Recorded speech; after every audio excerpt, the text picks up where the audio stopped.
अशोक का धम्म।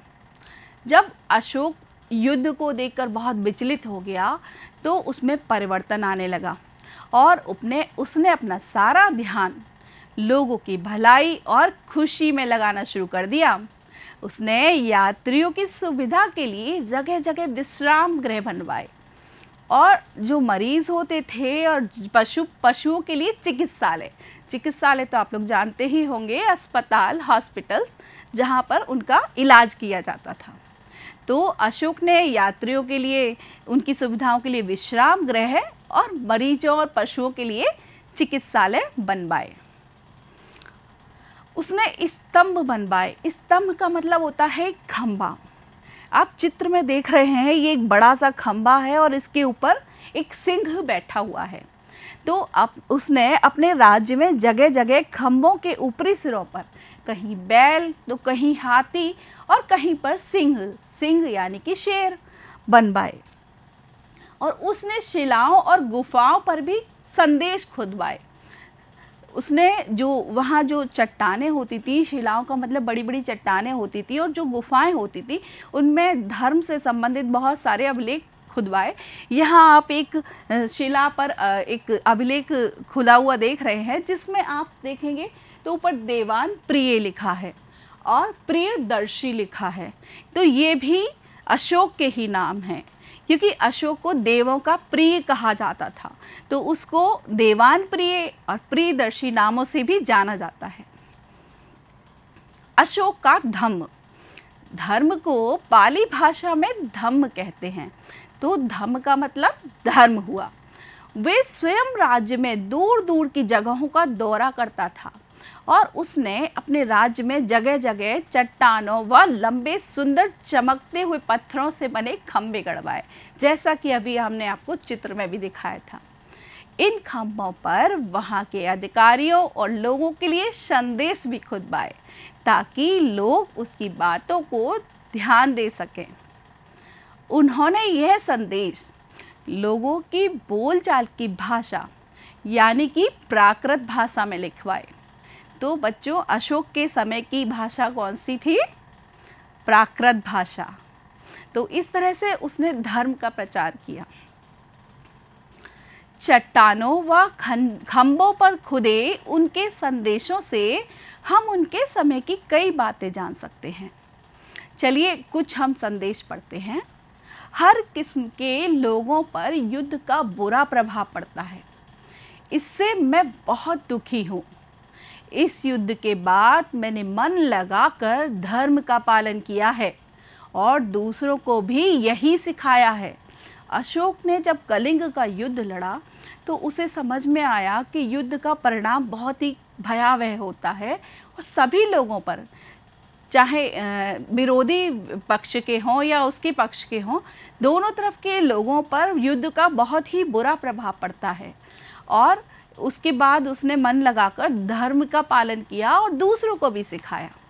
उसने कहा, मैं मानता हूँ कि धर्म से जीतना युद्ध से जीतने से बेहतर है, क्योंकि उसने कलिंग पर युद्ध करा और युद्ध से जीतना चाहता था। फिर उसको इस बात का एहसास हो गया कि धर्म से जीतना ज़्यादा बेहतर है अपितु युद्ध से जीतने के।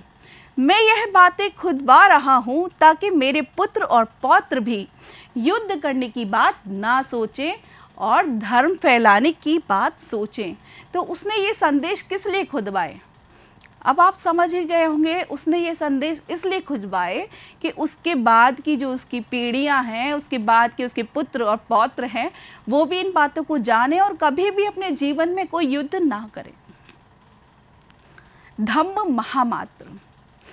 बच्चों, सभी राजा अपने राज्य में विभिन्न कार्यों के लिए अधिकारी नियुक्त करते हैं, लेकिन एक सम्राट अशोक ऐसा है, उसने अपने जीवन के बारे में प्रजा को सही राह दिखाने के लिए अलग से अधिकारी रखे, जिन्हें उसने धम्म महामात्र कहा। तो सोचिए उसको धर्म के प्रति कितना ज्ञान हो गया था, धर्म के प्रति कितना लगाव हो गया था कि उसने धर्म के प्रचार के लिए महामात्र नाम के अधिकारी भी रखे। उनका काम था कि वे गांव-गांव और नगर-नगर जाकर लोगों को सही व्यवहार की बातें बताएं। आइए कुछ अशोक के संदेश पढ़ते हैं। यहाँ किसी जीव को मारा नहीं जाएगा और उसकी बलि नहीं चढ़ाई जाएगी। तो सोचिए, उसने मनुष्य के ही लिए नहीं, जीवों के लिए भी दया भाव रखा और उसने लिखवाया कि यहाँ किसी भी जीव को ना तो मारा जाएगा और ना उसकी बलि चढ़ाई जाएगी। लोग तरह तरह के अवसरों पर तरह तरह के संस्कार करते हैं।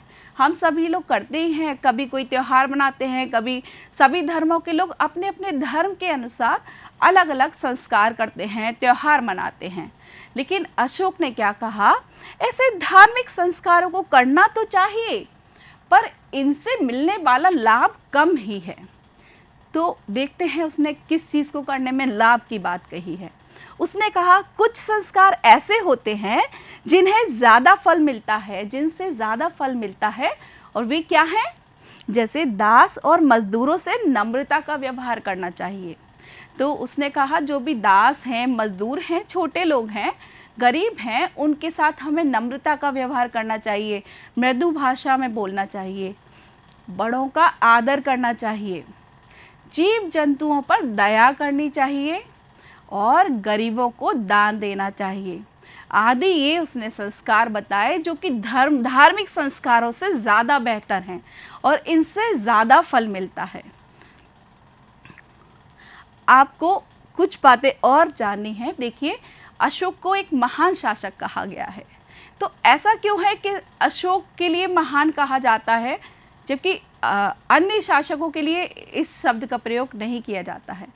अशोक को महान इसलिए कहा जाता है क्योंकि उन्होंने न केवल प्राचीन भारत में सबसे बड़े साम्राज्य का शासन किया, बल्कि विश्व को शांति, अहिंसा का संदेश देने वाली उनकी जन कल्याण की भावना के कारण उन्हें महान कहा जाता है। उन्होंने सभी को शांति का संदेश दिया, अहिंसा यानी कि किसी जीव को नहीं मारना चाहिए, ना उसका वध करना चाहिए, बलि भी नहीं चढ़ाना बंद कर दिया, और सब लोगों को हमें नम्रता का व्यवहार करना चाहिए। तो चलिए हम उनकी बातों पर चर्चा करते हैं कि वो अभी भी कैसे सार्थक हैं। वह जो अशोक ने कहा कि हमें जीवों के प्रति दया भाव रखना चाहिए, हमें बड़ों का आदर करना चाहिए। तो जो संस्कार अशोक के समय उसने लोगों में प्रसारित किए, लोगों को उसका ज्ञान कराया, जो आज तक चले आ रहे हैं, हम लोग भी इन्हीं बातों को मानकर एक सभ्य नागरिक बनने का प्रयास करते हैं।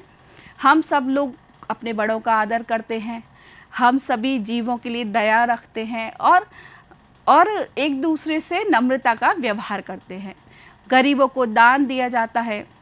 तो इस तरह से यदि हम भी अशोक की इन बातों को मानेंगे तो हम एक सभ्य नागरिक बनकर अपना उत्तरदायित्व पूरा कर सकते हैं। तो आपको अशोक की बातें बहुत अच्छी लगी होंगी और आप लोग भी अपने जीवन में इसको उतारिएगा।